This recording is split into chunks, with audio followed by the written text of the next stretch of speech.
وہ جانتی تھی سامنے کھڑا اس کا شوہر اچھے سے جانتا ہے کہ پچھلے ایک ہفتے سے وہ کس قدر بیمار بستر پر پڑی ہوئی ہے، مگر یہاں کالج میں پروفیسر بنتے ہوئے بھی اس نے ماہین پر ترس بالکل بھی نہیں کھانا تھا، کیونکہ وہ شروع دن سے جب اس کی غلطی نہیں ہوتی تھی تب بھی نہیں کھا رہا تھا، اور آج تو اس کی غلطی تھی تو وہ کیسے کھا لیتا۔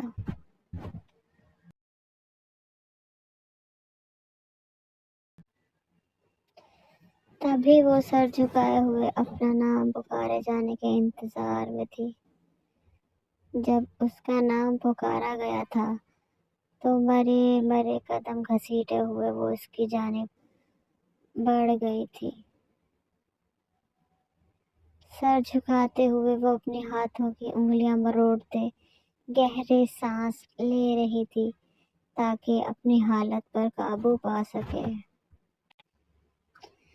مس ماہین، ایسے ٹیسٹ دے کر کلاس کلیئر کریں گی آپ؟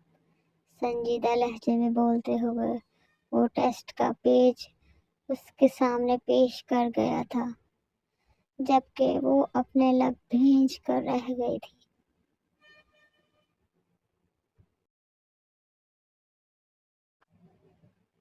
I am sorry sir. سر جھکائے ہوئے وہ دھیمی آواز میں گویا ہوئی تھی۔ اس پر سمیر دورانی مٹھیاں بھیج کر اسے دیکھے گیا تھا۔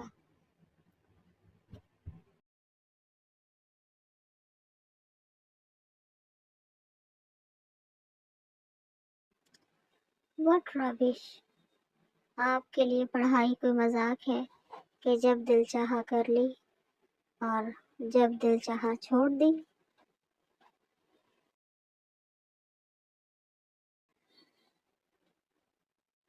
تنزیہ مسکراہٹ کے ساتھ بولتے ہوئے وہ ہاتھ میں تھامے ہوئے پیپر کو اس کے سامنے کر گیا، جس پر وہ حلق تر کر کے رہ گئی تھی۔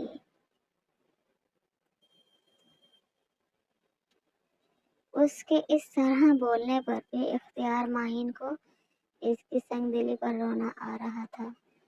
ہر کسی کی نظریں ان دونوں پر ہی ٹکی ہوئی تھی۔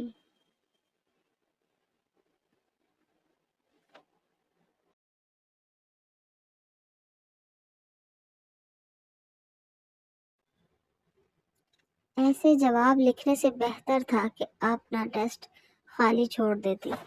سمیر دورانی نے ٹیسٹ پھاڑ کر اس کے منہ پر دے مارا، جہاں مارے شوق کے ساری کلاس میں سناٹا چھا گیا۔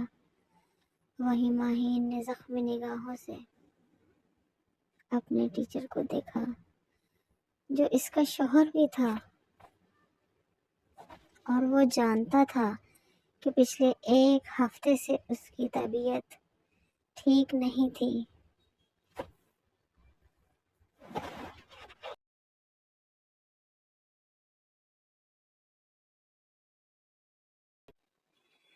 بنا اس کی زخمی نظروں کی پرواہ کیے ہوئے وہ اس پر مسلسل چلا رہا تھا۔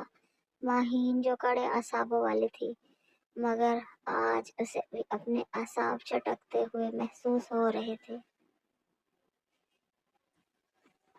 آج اسے محسوس ہوا تھا مسلسل دی جانے والی چھوٹی چھوٹی ضربیں بھی انسان کے وجود پر گہرے نشان چھوڑ جاتی ہے۔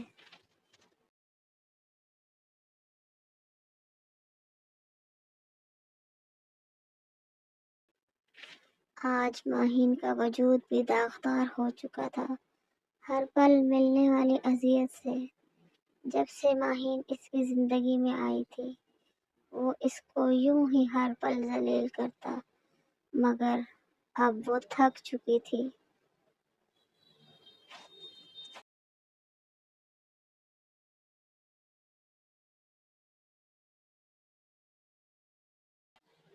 آئی ایم سوری سر، اب سے آپ کو کوئی شکایت نہیں ہوگی۔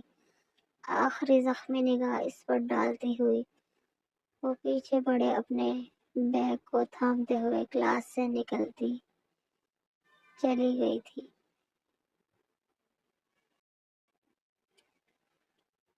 اس کی آنکھوں میں چھائی ہوئی گہری نمی اور تکلیف سمیر دورانی کے پورے وجود کو اپنے لپیٹ میں لیے ہوئے تھی۔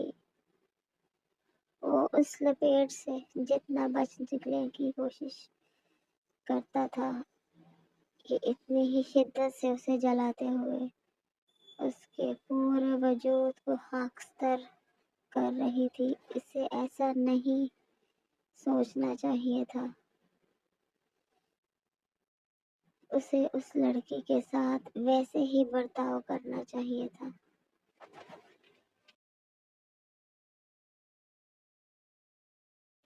جیسے وہ شروع سے کرتا آ رہا تھا۔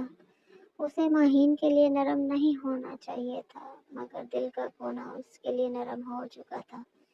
اس بات سے وہ خود انکاری ہو سکتا تھا، مگر اس کا دل نہیں۔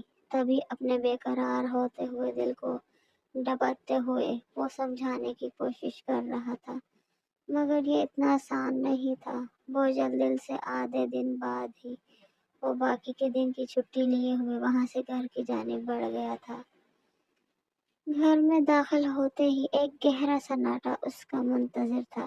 شازیہ بیگم کے کمرے میں بڑھتے ہوئے وہ انہیں آرام کرتا ہوا دیکھتے اپنے کمرے کی جانب بڑھ گیا تھا۔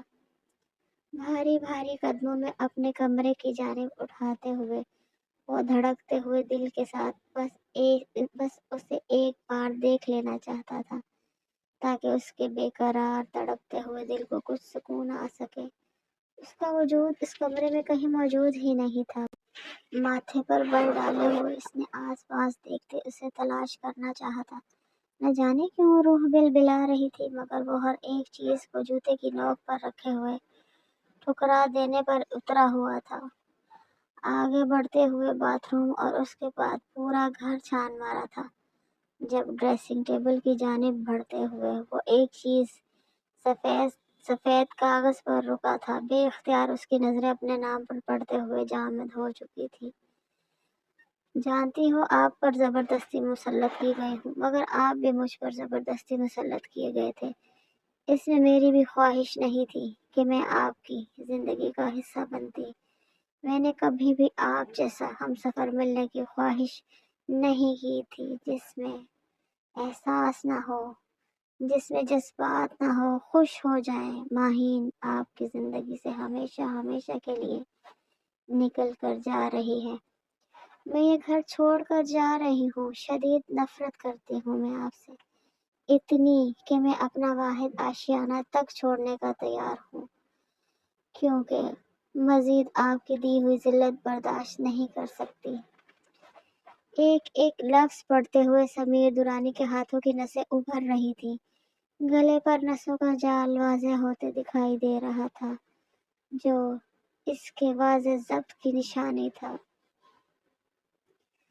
وہ جتنا اس لڑکی کو ہلکے میں لینے کی کوشش کرتا تھا، یہ لڑکی اتنا ہی اس کے اعصابوں پر سوار ہوتے اس کے وجود کو جلا دینے پر تولی ہوئی تھی۔ غصے سے کاغذ کو مسل کر سمیر نے دور اچھالا تھا۔ اپنی پاکٹ سے موبائل نکالتے ہوئے وہ بھاگتے گاڑی کی چابیاں لیے ہوئے نیچے کی جانب بھاگ گیا تھا۔ ہرگز نہیں ماہین سمیر دورانی، میں تمہاری سانسیں تو تم پر تنگ کر سکتا ہوں، مگر تمہیں یوں خود سے دور جانے کی اجازت ہرگز نہیں دے سکتا۔ تم حساب دو گی، تم میری ہر ایک اذیت کا حساب دو گی۔ سرخ پڑتی ہوئی آنکھوں کے ساتھ بولتے ہوئے وہ اپنے ضبط کی آخری حدوں پر تھا۔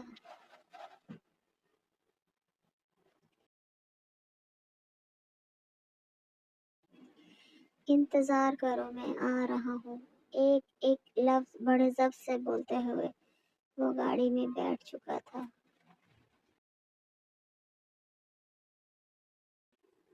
وہ جانتا تھا اس دنیا میں ایک ہی انسان تھا جس کے پاس ماہین اس وقت جا سکتی تھی، اور اس کے پاس جانے کا خیال ہی سمیر دورانی کی رگیں پھڑکنے لگی تھی۔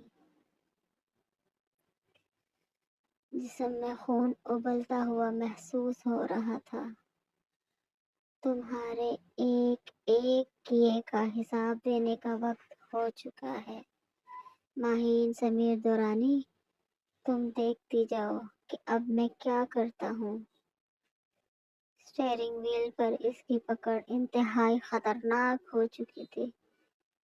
ہاتھوں کی رگیں ابھر کر واضح ہو رہی تھی۔